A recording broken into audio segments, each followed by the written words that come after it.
প্রিয় শিক্ষার্থী বন্ধুরা কেমন আছো? আশা করি সকলে ভালো আছে। বন্ধুরা আবার চলে আসলাম আমরা আবারও দ্বিতীয় সেশনে। আমরা এখন তোমাদের নবম শ্রেণীর প্রশ্নের উত্তর নিয়ে, অর্থাৎ নবম শ্রেণীর প্রশ্নের খ বিভাগের মধ্যে যে সংক্ষিপ্ত প্রশ্নগুলো থাকে তার উত্তর নিয়ে আমরা হাজির হলাম।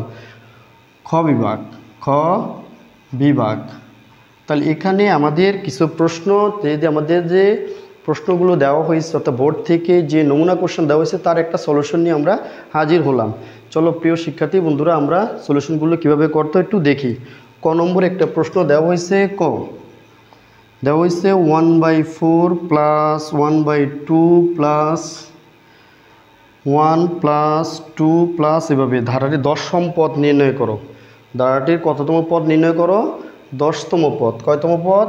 10তম পদ। প্রিয় শিক্ষার্থী বন্ধুরা আমরা একটু দেখি এটা কোন ধরনের ধারা। আগে আমাকে দেখতে হবে এটা কোন ধরনের ধারা। এটার থেকে এটার বিয়োগ করো, বিয়োগ করার পরে যদি বিয়োগফল সমান হয় তাহলে এটা সমান্তর ধারা।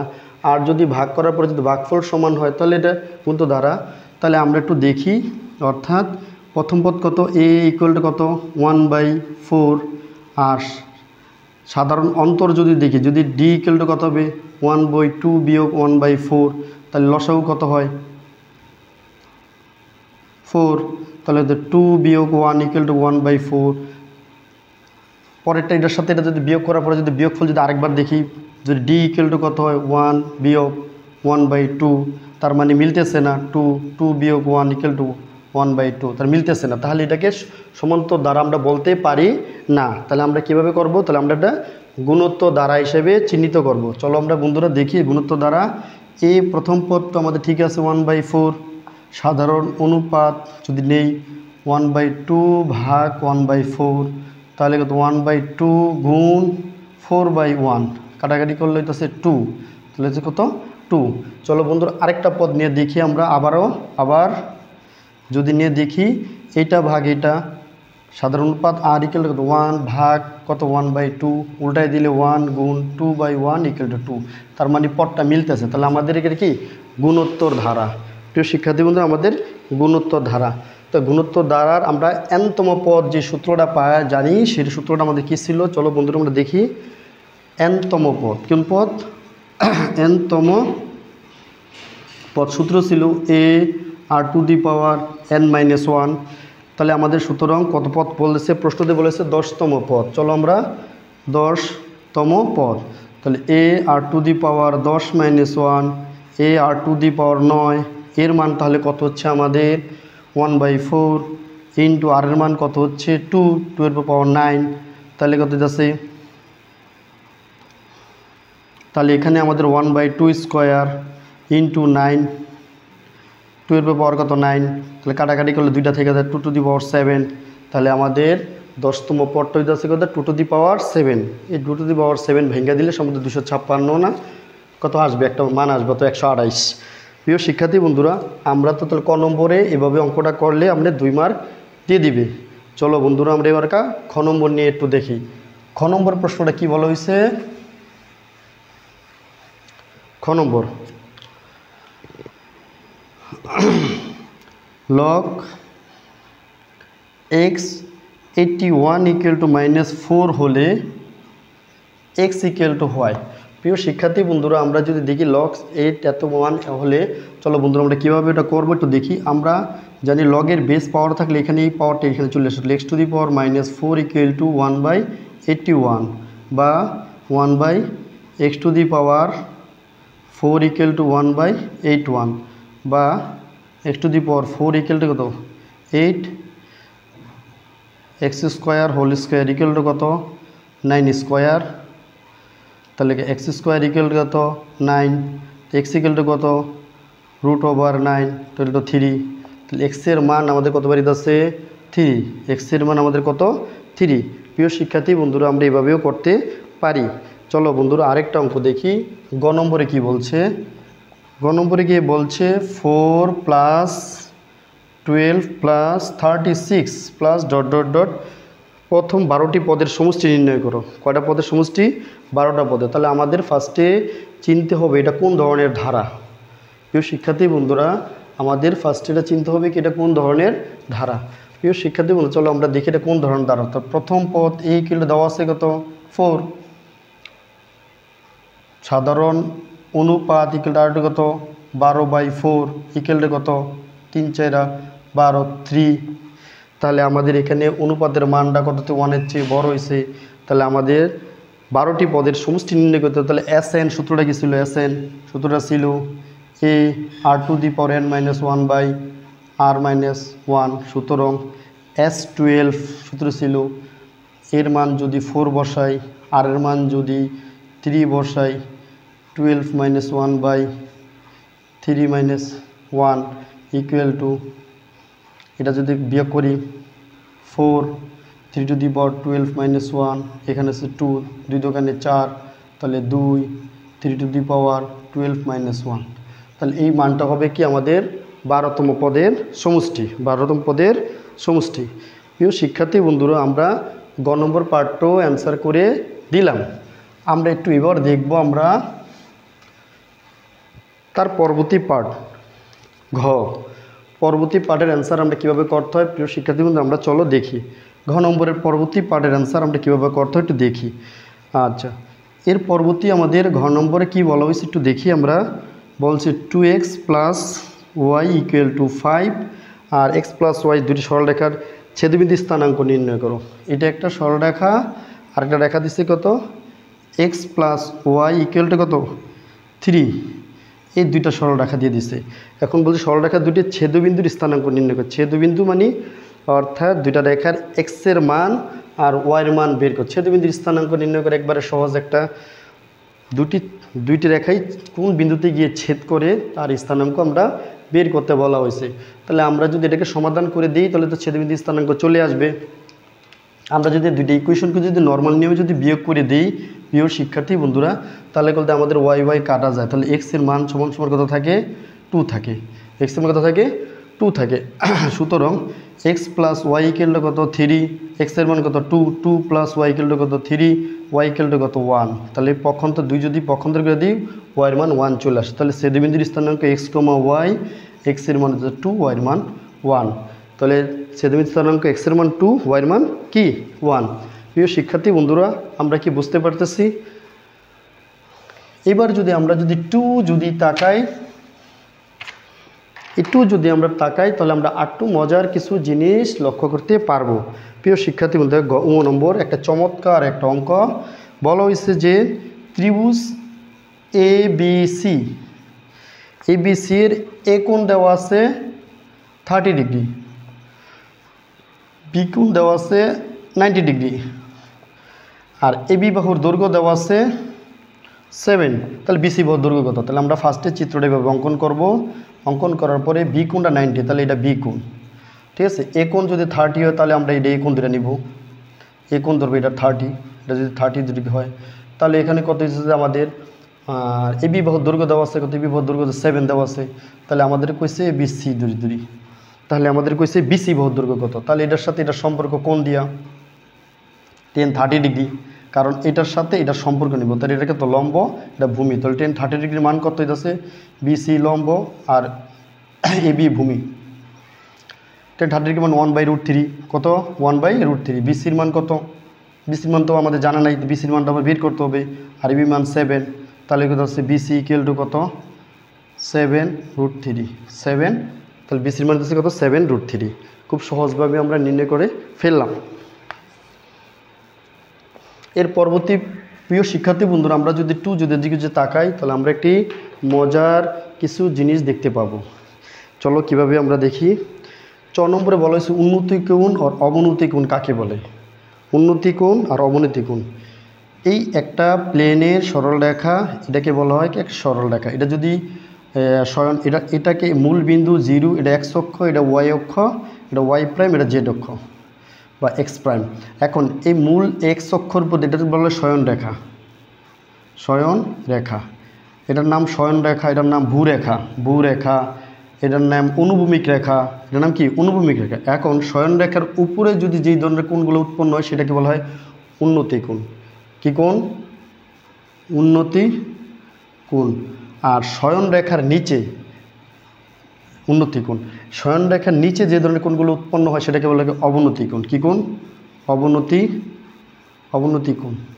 তাহলে উন্নতি কোণ আর অবনতি কোণটা আমরা খুব সহজেই অনায়াসে বুঝতে পারবো। আর এটাকে বলা হয় কি বৌরেখা, এটাকে উলম্ব রেখা। এটার নাম কি? উলম্ব রেখা। কি? উলম্ব রেখা। উলম্ব রেখা আরেক নাম কি?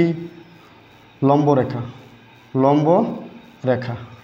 তাহলে উলম্ব রেখার এক নাম কি? লম্ব রেখা। তাহলে এইভাবে আমরা করতে পারি। এরপরে আমাদের মজার একটা টপিকস নিয়ে আমরা একটু বিস্তারিত আলোচনা করে দেখতে পাবো যে আমরা এখান থেকে কিছু করতে পারি কি না। প্রিয় শিক্ষার্থী বন্ধুরা, আমাদের 6 নম্বর একটা অঙ্ক, সাইন 405 ডিগ্রির মান কত? প্রিয় শিক্ষার্থী বন্ধুরা, চলো আমরা কিছু জিনিস নিয়ে একটু আলোচনা করি। সাইন, তাহলে সাইন যদি আমি 405 ডিগ্রি মান তো আমি সরাসরি জানি না, আমি জানি 30 degree, 0 degree, 45 degree, 60 degree, 90 degree. তো সেক্ষেত্রে আমি সাইন 405 ডিগ্রি মান তো জানি না। সেক্ষেত্রে আমাদের ধরলাম সাইন 4 গুণ 90 ডিগ্রি, 4 নং 36 যোগ কত 45, 45 ডিগ্রি, তাহলে হচ্ছে আমাদের 405 ডিগ্রি। সাইন কত? 405 ডিগ্রি। এখানে এই যে 4 হওয়ার কারণ এটা জোর, এটা কি সংখ্যা? জোর।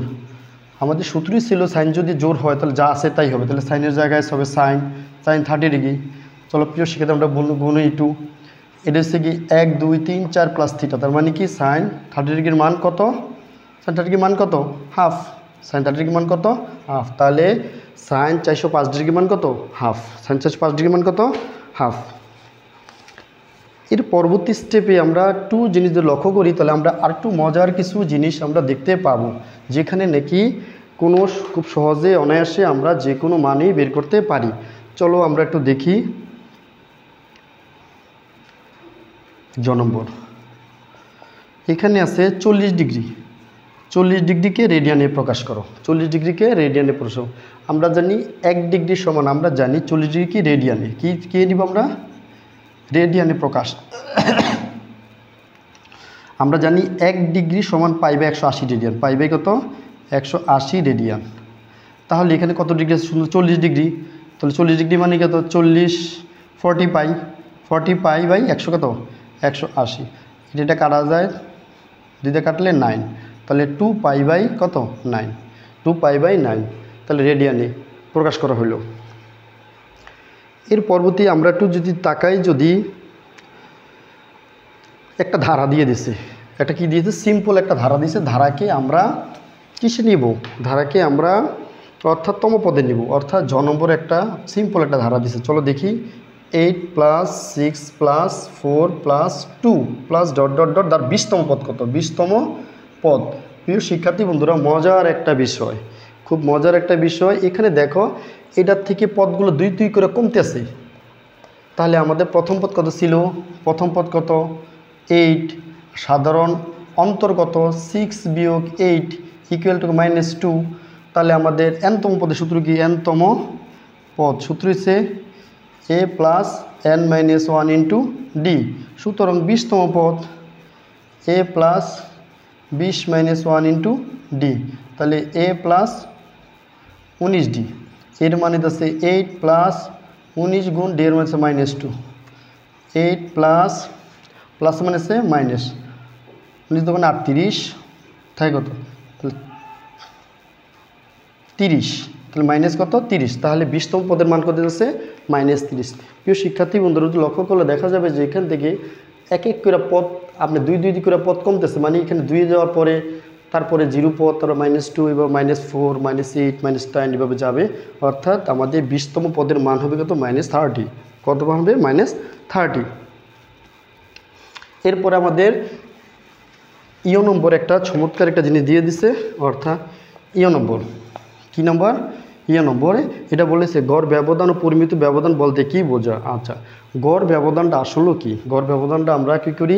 অর্থাৎ গড় মধ্যক ও প্রচুরককে গড় ব্যবধান থেকে মোট সংখ্যা থেকে ভাগ করতে করতে করতে করতে একটা নির্দিষ্ট লিমিটে চলে যাই, সেটা আমরা যে মোট সংখ্যা দিয়ে ভাগ করলে যে মানটা পাওয়া যায় সেটা হচ্ছে গড় ব্যবধান। আর পরিমিত ব্যবধান হচ্ছে কি? সেম কাঠামোতেই আমরা সংখ্যাগুলো দিয়ে দিব উত্তরে। আচ্ছা, যেহেতু সংখ্যা জাতীয় প্রশ্ন এটা। এরপরে একটা প্রকাশ আছে 4 পাই/ট নম্বরে। ক নম্বরে? ট। 4π/25 এত রেডিয়ানকে ডিগ্রিতে প্রকাশ করো। তাহলে আমরা জানি π/180 রেডিয়ান সমান সমান 1 ডিগ্রি। সুতরাং 1 রেডিয়ানে কত হবে?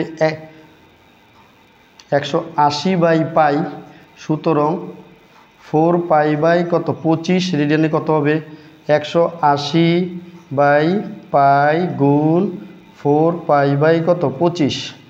তাহলে এই পাই কি কাটা যায়?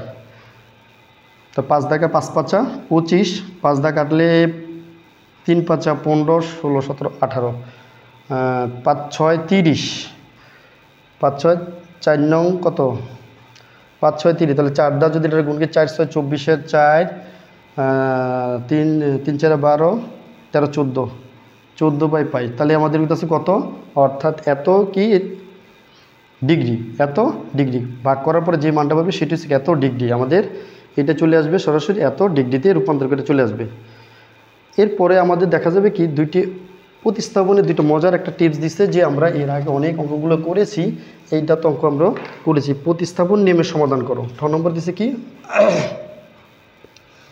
x + 2y = 4 আর 3x - y = 5। এটা বলছে প্রতিস্থাপনের নিয়মের সমাধান করো।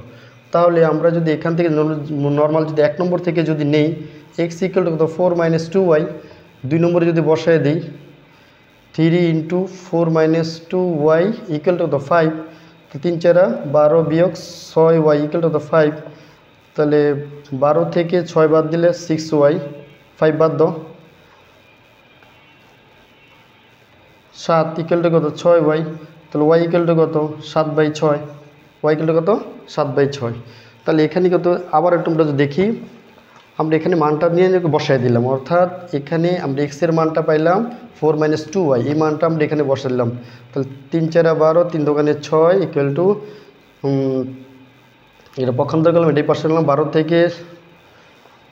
থেকে 5 বাদ দিলে 7 5 12, 7, তাহলে 7/y। এখন আমরা y এর মানটা এখানে বসাই দেবো। y এর মানটা এই কোশ্চেনে 3 নম্বরে বসাই দিব, 3 নং। তাহলে কত x = কত 4 - 2 গুণ 7/6। তাহলে 3 3 4 12, 12 বিয়োগ 7/3, 5/3। তাহলে তো হচ্ছে কি x এর মান এটা আর y এর মান এটা। প্রিয় শিক্ষার্থী বন্ধুরা, আমরা খুব সহজেই অনায়াসেই কাজগুলো করতে পারি। সবচেয়ে মজার আরেকটা অঙ্ক, শেষ একটা অঙ্ক টপিক আছে, এটাকে আমরা একটু মনোযোগ দিয়ে দেখব এবং তোমরা যাতে ভালো করে করতে পারো সেদিকেই লক্ষ্য রাখবো। খুব মনোযোগ দিয়ে দেখব। অঙ্কটা একটা চমৎকার একটা অঙ্ক সেশনে আমরা একটু এটা ভালো করে দেখব। প্রিয় শিক্ষার্থী বন্ধুরা, 10 নম্বর একটা অঙ্ক দিয়েছে লগ দিয়ে। 2 log 10 2 plus log 10 50 minus log 10 20।